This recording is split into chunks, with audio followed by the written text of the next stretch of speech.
부상당한 무당 골태. 부상당한 무당 골태 옆에는 이제 골태의 현재 남편이죠. 현재 남편인 철괴가 전 남편인 성무의 공격을 받고 그대로 명을 달리해서 죽어 있었고, 그 옆에는 이제 용을 타다가 날아가다가 떨어져 버렸죠. 무당 골태가. 골태 역시 부상을 당하고 옆에 주저앉아 있었어요. 죽어가는 무당 골태는 본능적으로 자신의 딸 소선을 찾게 됩니다. 죽어가면서 무당 골태가 자신의 딸을 애타게 찾는 걸 알아차린 사람은 전 남편인 신선 성무였어. 그래서 성무가 소선을 급히 데려옵니다.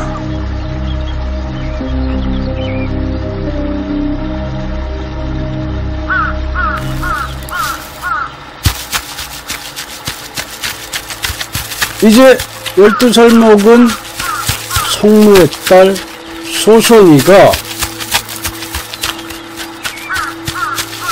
아버지가 급히 죽어가는 소선의 엄마 골태를 찾아서 마지막으로 소선과 골태의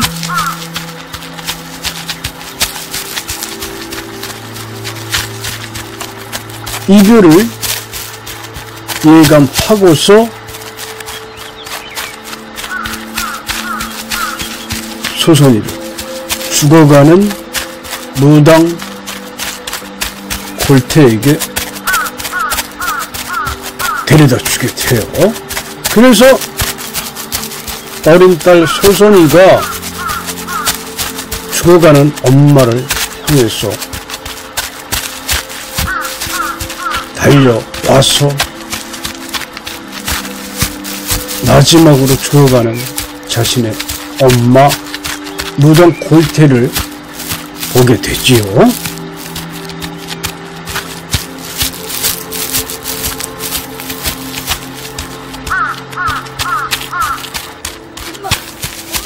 죽지 마, 제발. 소선, I'm sorry. Mother, I've already forgiven you. Don't die, please. Sosan, I am sorry. Mother, I have already forgiven you. Please do not die. 선, 내가 죽으면 내 무술을 네 집이 잘 보이는 곳에 만들어다오. 엄마, 약속할게요. 제발 죽지 마세요. 엄마. 제발 죽지 마세요. 죽지 마세요. 어린 딸 소선이의 죽지 말라는 이야기를 들으면서 부상을 당한 무당 골태는 끝내 숨을 거두게 됩니다. 그래서 신선 성무는 딸 소선이와 전 부인이었던 무당 골태와의 이야기를 그대로 다 들었어요. 그래, 네가 나를 버리고 나와 소선이에게 독약을 먹이고 새로운 남자를 찾아갔지만 우리는 이렇게 살아남았지. 이제 너의 말대로 나와 소선이 살고 있는 집이 잘 보이는 곳에 무덤을 만들어 주었어.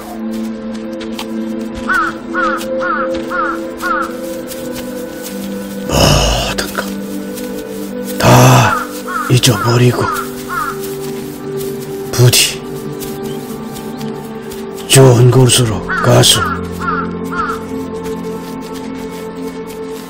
영면하도록 해라.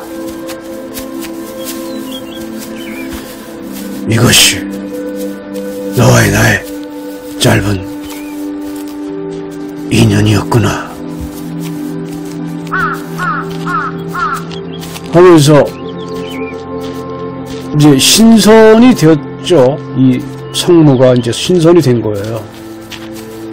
그래서 자신의 어린 딸 소선이의 손을 잡고 무당 골태의 무덤을 내려옵니다.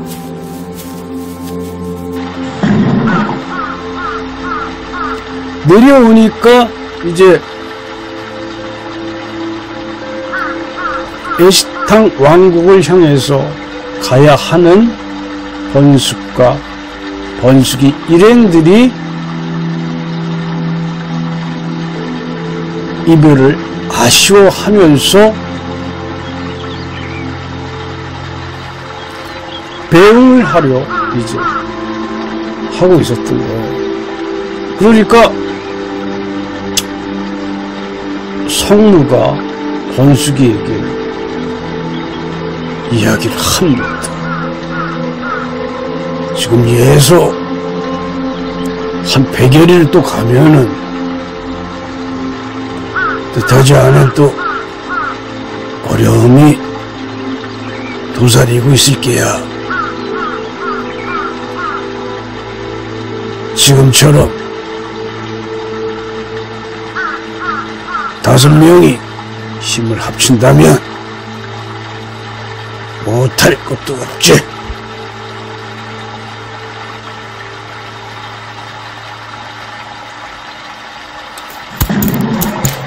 이제 번숙이 일행들은 에시탕 왕국으로 들어가서 에시탕 왕국의 왕인 수구의 마음을 홀딱 빼앗아서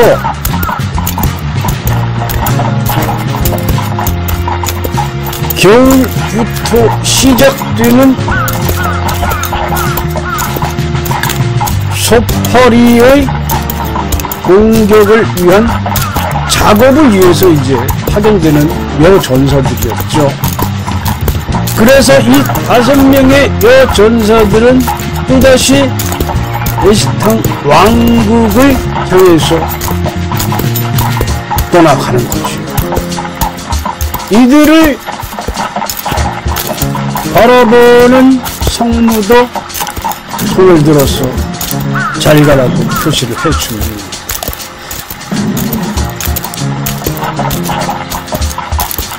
자, 오늘 이야기 여기까지 하겠습니다.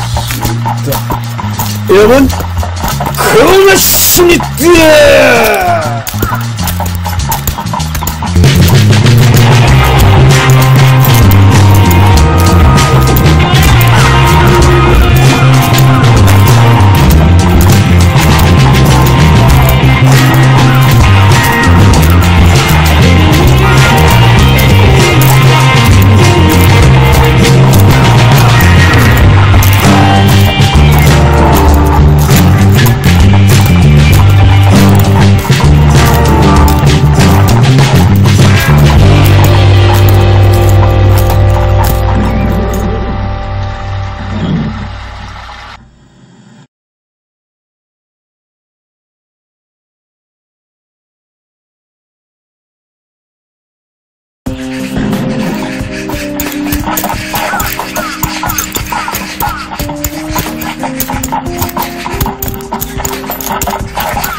호점리에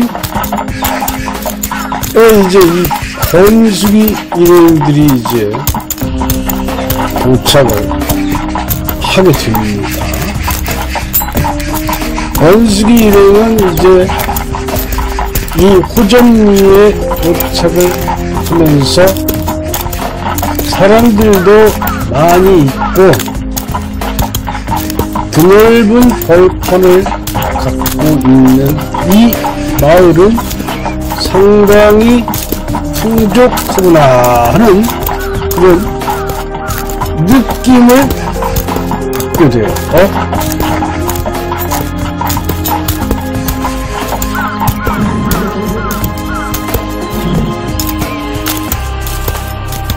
그래서 이 평화로운 마을에 접어들면서 번식이 일행들은 여기 어디에서 하룻밤 묵어가면서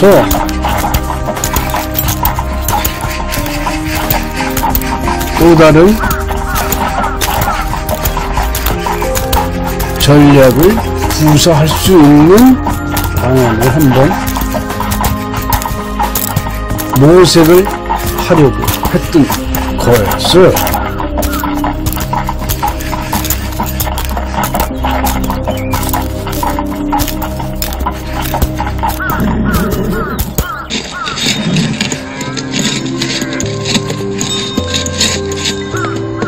이때 밭에서 밭갈이를 하는 농부 하나가 들어오게 됩니다. 이리 와. 그래. 아하이. 어서 가야지. 이런 진망보다도 일어난 놈 같으니라고. 어서 가. 이래. 이 밭갈이를 하고 있는 농부 하나가 이제 밭을 갈면서 그 밭가는 소에다 대고 그냥 호통을 치는 소리가 들려요. 그래서 번식이는 길을 쫑긋 세우고 그 밭갈이하는 농부가 소에게 질책을 하는 소리를 다시 한번 듣게 돼요. 이래. 이놈아, 그저 진왕보다도 이 미련한 놈아, 이거 그렇게 삐뚤삐뚤하게 밭을 갈면 어떡하란 말이냐? 아이고, 이런 참나. 이런. 이제 번식이가 암만 그래도 그렇지 진왕보다도 미련하다고 소에다 대고 호통을 치는 밭가는 놈이 범상치가 않아 보이는 거예요. 그래서 잠시 밭가는 모습을 지켜보던 번식이는 잠시 기다려라 하고서 이제 밭을 갈고 있는 그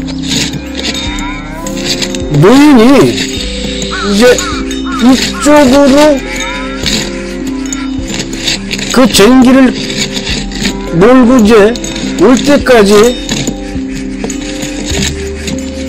밭가는 노인을 기다리고 있었어요. 그래서 이제 이 밭가는 노인이 번식이 쪽으로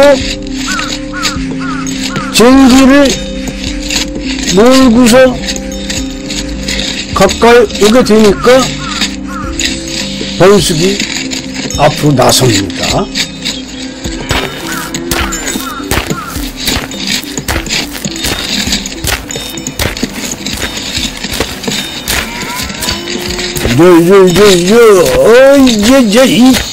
수명처럼 미련한 놈은 오늘 어째 이게 밭을 다 갈겠노.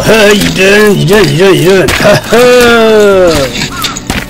이런 소리가 또 돌아오는 번숙이에게 뚜렷이 이제 들리게 됩니다.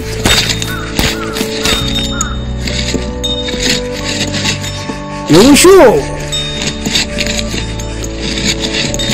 밭 가는 농부께서는 바쁘십니까? 하고 번숙이가 밭 가는 농부 길규에게 잠시 말을 붙여봅니다.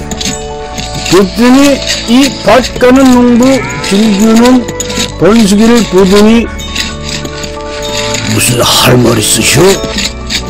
할 말 있거든 저기 저쪽에 있는 초막으로 이따 저녁에 나를 찾아 오시오. 이래.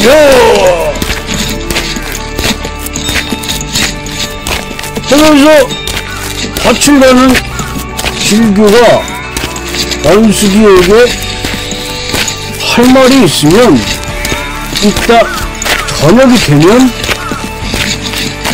밭 가운데 있는 초막으로 자신을 찾아오라고 이야기를 합니다.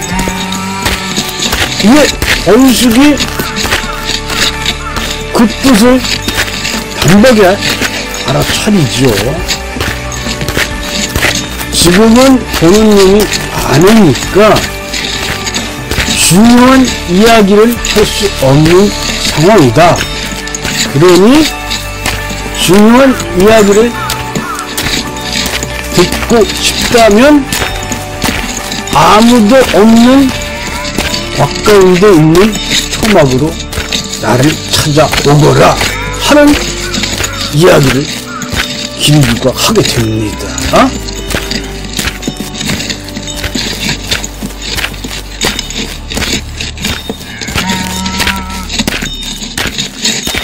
듣자 하니 진나라 왕처럼 어리석다고 하셨다면서요?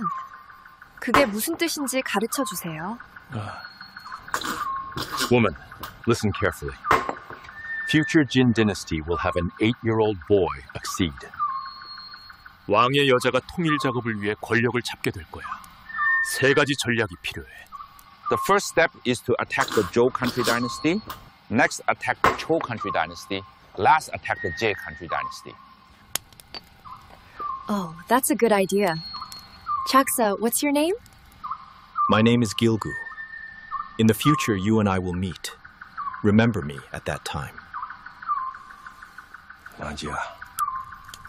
I promise that when we meet in the future, I will nominate you for a very important position.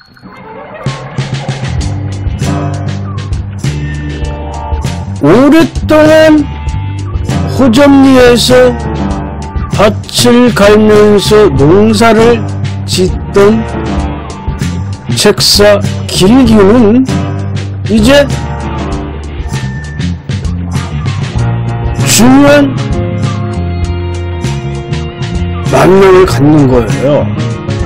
이 번숙이를 만나서 번숙에게 진나라를 강성하게 만들 수 있는 전략을 제시를 합니다. 이 길규의 생략을 들은 번숙은 길규를 앞으로 중요한 책사로 모시겠다고 굳게 약속을 하게 되는 것이었어요.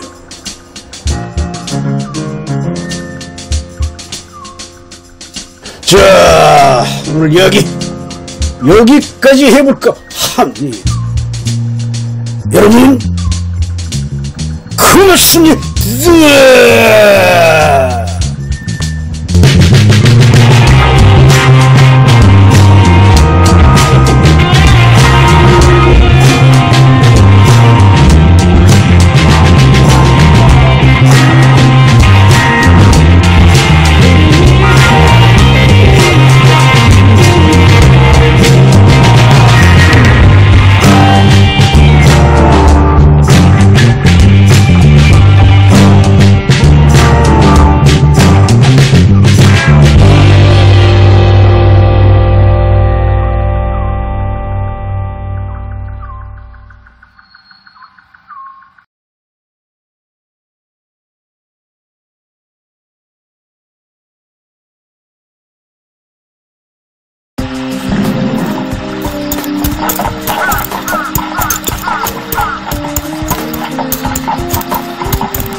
길을 떠난 번식이 일행들은 이제 100여리를 가니까 동화리라고 하는 마을이 나타나는 거예요.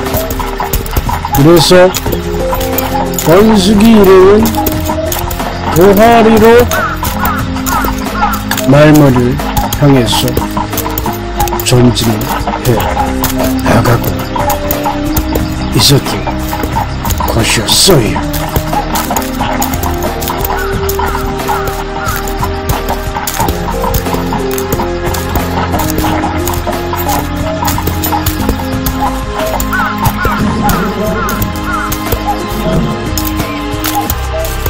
이 동아리의 거리는 안개가 자욱하니 끼고서 그렇게 유쾌한 기분을 들게 하지는 않았다고 합니다. 그리고 거리가 어딘가 모르게 스산한 기운이 감도는 곳에 번식이 일행은 감지를 하게 됩니다.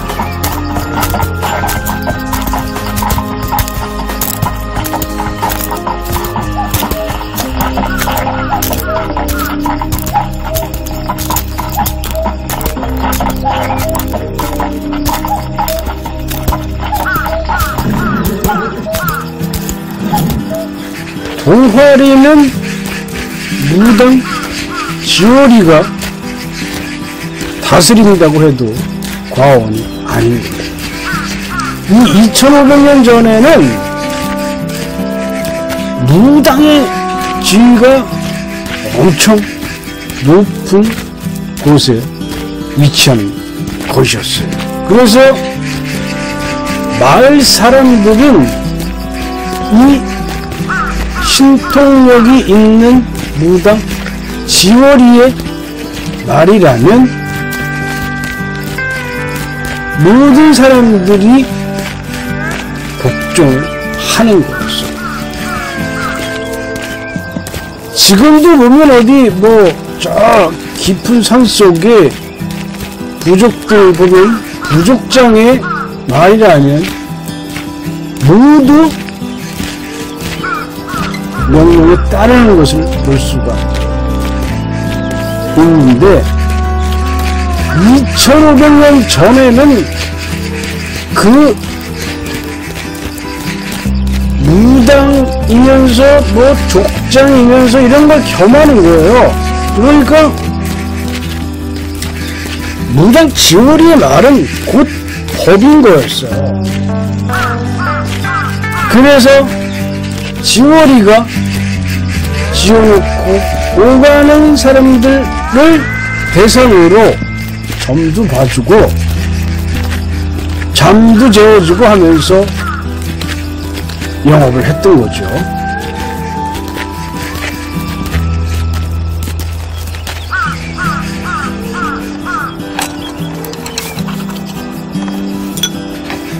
이제 먼 길을 온 번식이 일행은 무당 지오리네 집에서 차려준 밥상을 마주하니까 아주 맛있게 개는 감추듯이 그냥 싹싹 먹어대기 시작을 합니다. 그러니까 이들은 이날 저녁 이 무당 지오리의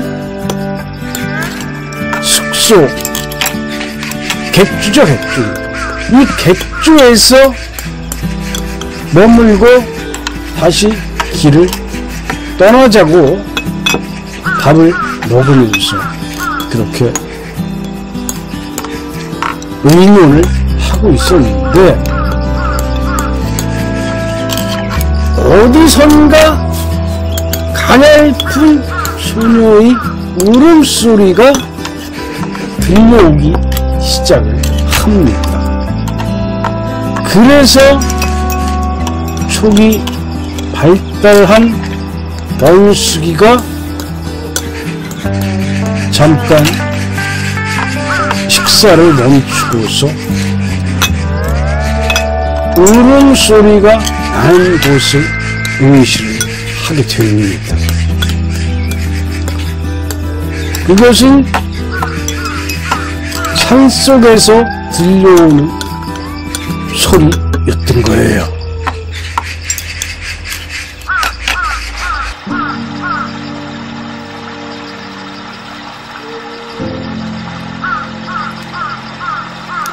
번수기의 짐작대로 이제 산속에서 어린 소녀 하나가 울고 있었던 거예요. 그래서 한눈에 번수기 일행은 이 마을에서 무언가 심상치 않은 일이 일어나고 있다는 것을 대본에 알아차리게 되는 것이었어요.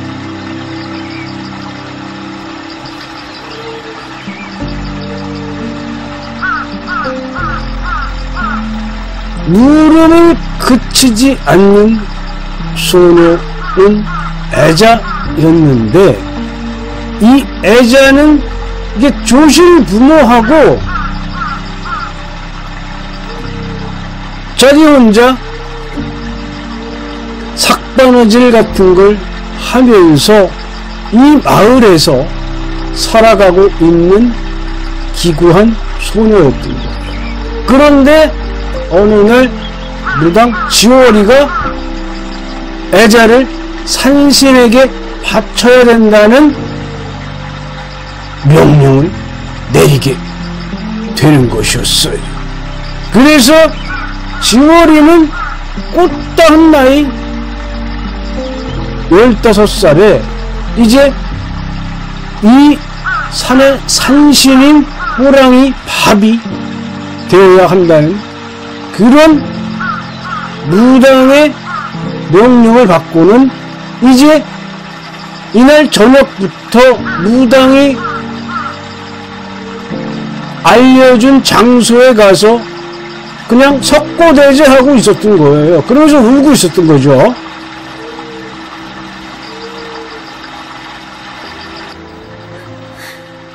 Do not worry.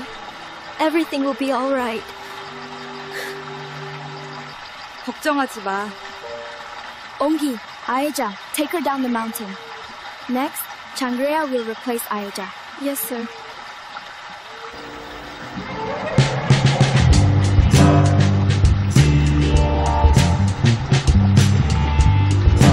이제 애자의 기구한 사연을 전해들은 번수기 일행들은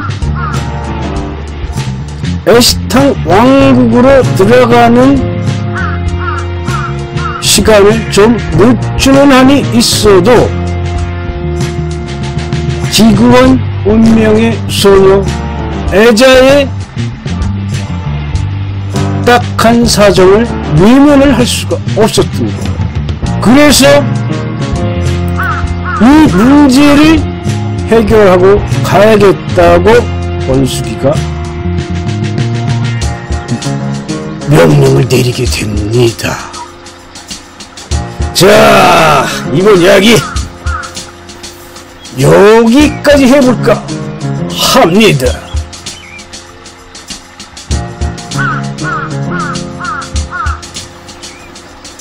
여러분, 고맙습니다.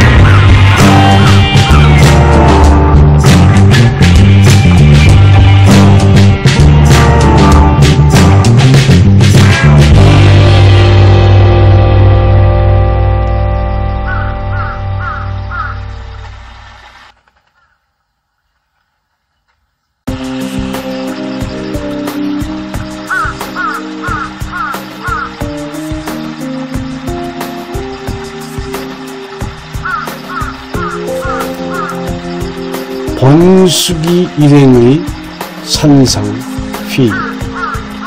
이날 산상회의는 그러니까 선왕당 밑에다가 가련한 처자인 애자를 왕대의 밥으로 제공을 한 것을 알고서 번숙이는 애자를 구출하기 위한 작전회의에 들어가게 되지요.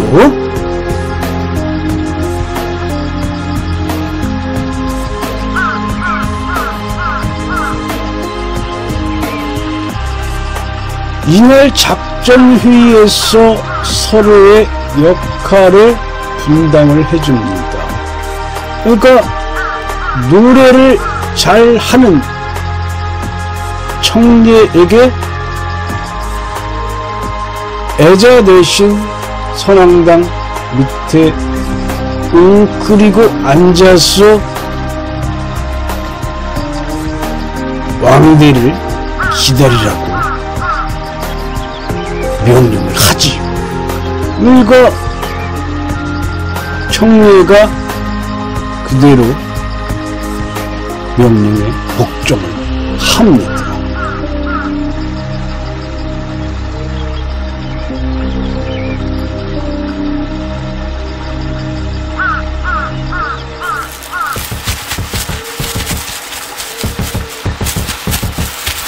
청례가 선왕당 나무 밑에 끌어 앉아서 애자인 척 위장을 해서 호랑이 왕대를 유인을 하는 그런 역할을 했고, 나머지 보숙이, 사유, 은지는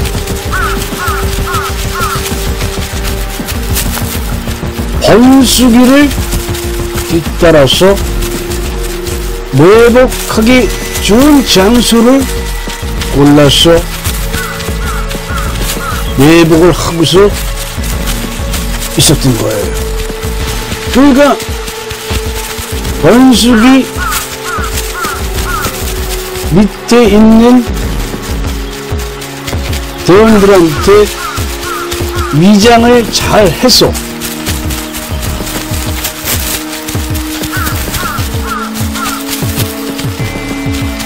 왕대의 시선을 속여야 한다고 무척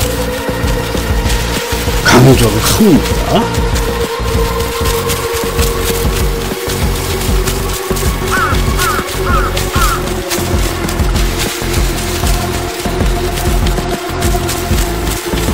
이들이 이제 한참을 선왕당 나무 밑에서 기다리고 있었던 거예요. 이들이 기다리면서 큰 소리도 내지 못하고 소근소근하게 이제 이야기를 하면서 초조하게 산 위에서 내려온 왕들이 기다리고 있었던 곳이었어요. 그 기다리는 기간은 엄청 길게 느껴져 왔던 거예요. 그러니까 이 기다리는 게 굉장히 이게 길게 느껴집니다. 그러나 번숙이 일행들은 인내심을 가지고 선왕당 밑으로 내려온 그 왕대를 기다리고 있었던 것이었어요.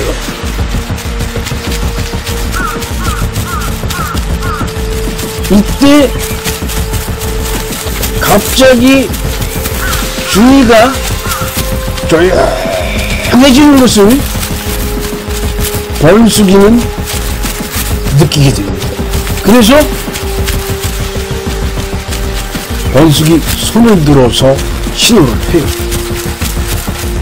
몸이 왔다는 것을.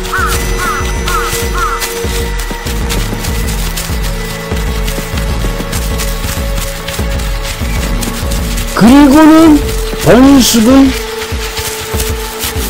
모두 칼을 뽑으라고 신호를 합니다.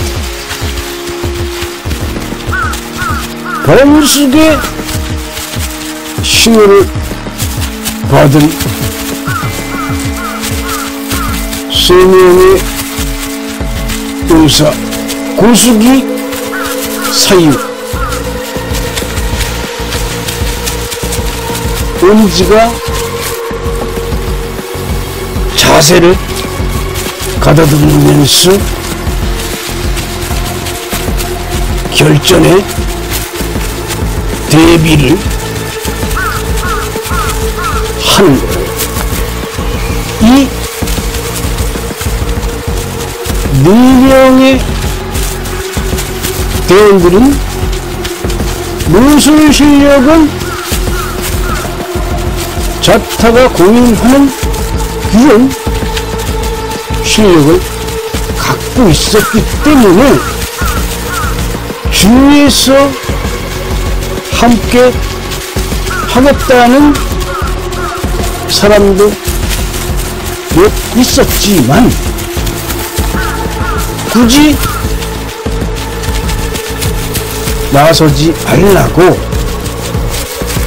번숙이가 그들을 제지를 하게 되는 것이었어요. 그러니까 자기가 해진다는 건 주위에 동물들이 다 도망을 갔다는 얘기예요.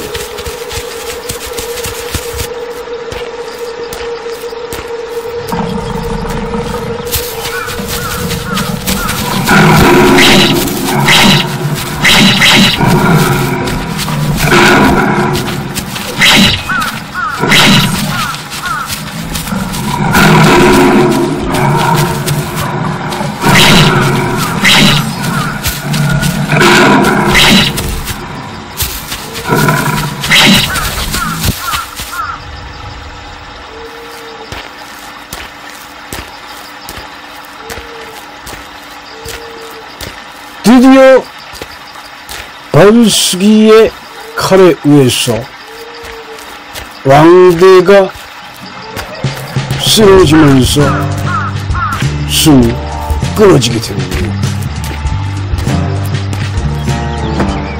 그래서 미끼 역할을 한 청례 이하 고수기, 사유, 온지, 번숙 이렇게 칼을 들고 왕대를 처치하는데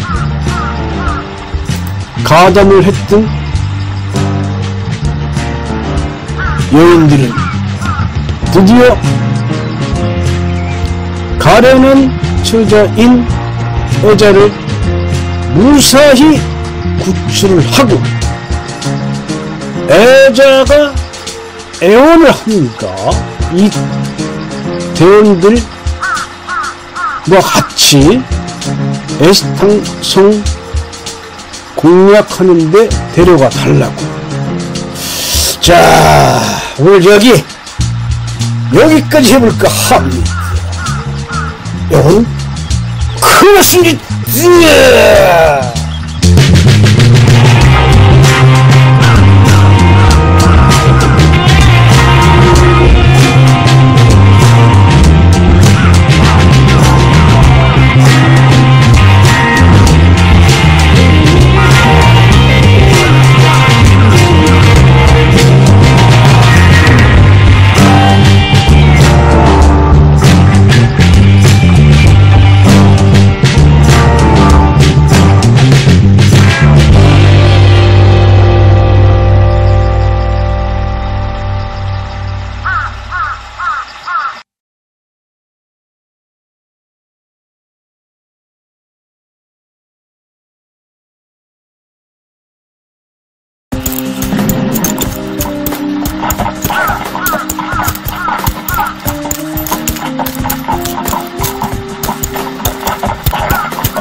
도하리에서 이제 그 가엾은 처자 애자를 선앙당 아래에서 무사히 구출을 한 번숙이 일행들은 이제 동리 사람들이 아주 심리학까지 대응을 해주면서 여러가지 물품들을 제공해서 옷도 받고 음식도 받고, 그리고 무엇보다도 이 선앙당에서 구출된 애자가 죽어도 번숙이 일행을 따라가겠다고 막무가내로 마차에 올라타게 됩니다. 그래서 번숙이가 5명의 얼굴을 쳐다보니까 그들이 좋다고 동행시키자고 이렇게 끄덕끄덕 고개를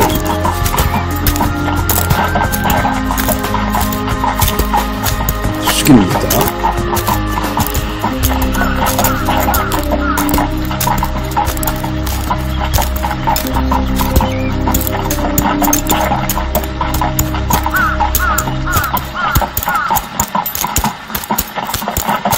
드디어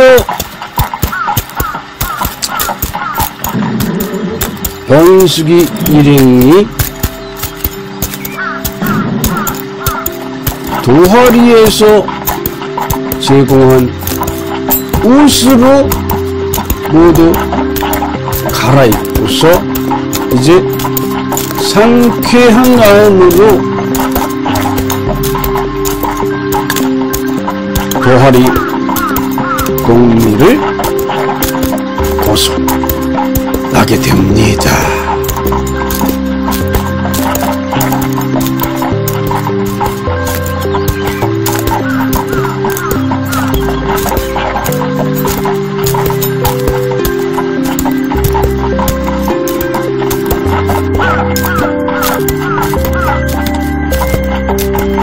도하리를 벗어나니까 이제 시현리로 들어섰다고 해요. 이 시현리에 있는 이 사막이 하나 있었어요. 이 사막이 굉장히 그 지형이 독특했다고 그 기록에 보면 나오는데, 그러니까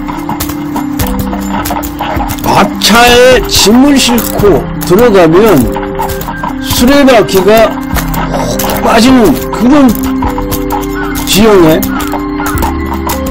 사막에 들어서게 돼요. 그러니까 모두들 깜짝 놀라는데, 이때 같이 동행을 하게 된 애자가 이야기합니다. 대장, 이 사막은 말이죠, 마차가 빠져서 못 가는 그런 지형이기 때문에 모두 내려서 걸어가야 됩니다. 이제 이 지형을 잘 아는 애자가 대장인 번숙이에게 이야기를 하니까, 번숙이가 모두 마차에서 내려가지고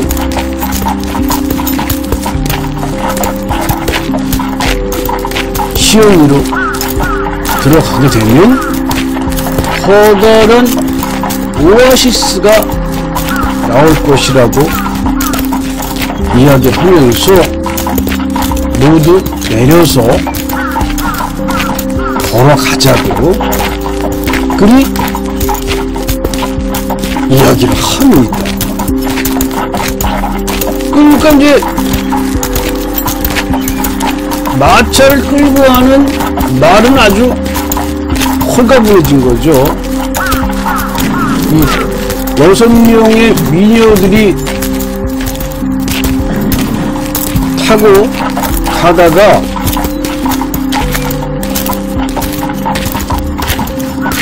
다 내렸으니까요.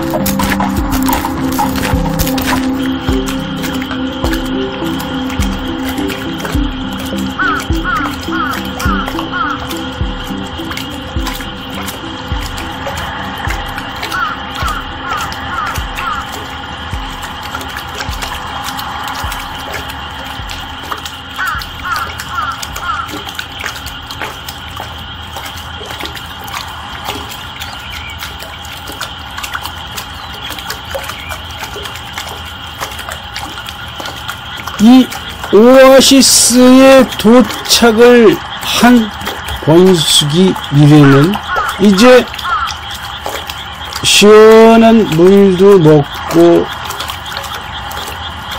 목욕도 하면서 한 가지 걱정거리가 생긴 거예요. 그것은 가지고 온 양식이 얼마 남지 않았다고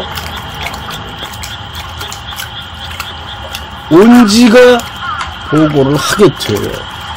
그러니까 일행은 걱정에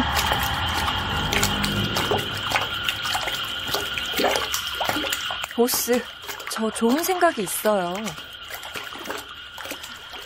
애자, 네 생각 말해봐.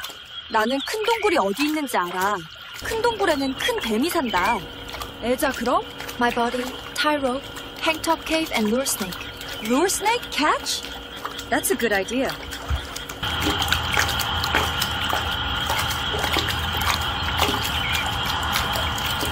권숙이 애자가 내놓은 아이디어를 듣고서 다른 선택지가 없는 거였어요. 이것은 시연리에서 이 고약스런 사막을 벗어나려면 적어도 10여일은 걸어서 가야 되는데 이 10여일 동안 먹을 양식이 없었던 거예요. 그러니까 잘못해서 그냥 출발을 하면 사막에서 굶어 죽는 사람이 숱하게 나온다는 애자의 이야기를 들으니까 동굴 속에 살고 있는 커다란 뱀을 잡아서 이걸 양식으로 써야 된다는 애자의 충고를 권숙은 받아들여서 동굴 안에 살고 있는 뱀을 잡아서 양식으로 쓰기로 합니다. 그리고 애자가 동굴에 밧줄을 묶어서 뱀을 유인하겠다고 그렇게 합니다. 자, 이번 이야기는 여기까지 해볼까 합니다. 여러분, 큰 말씀이 드려!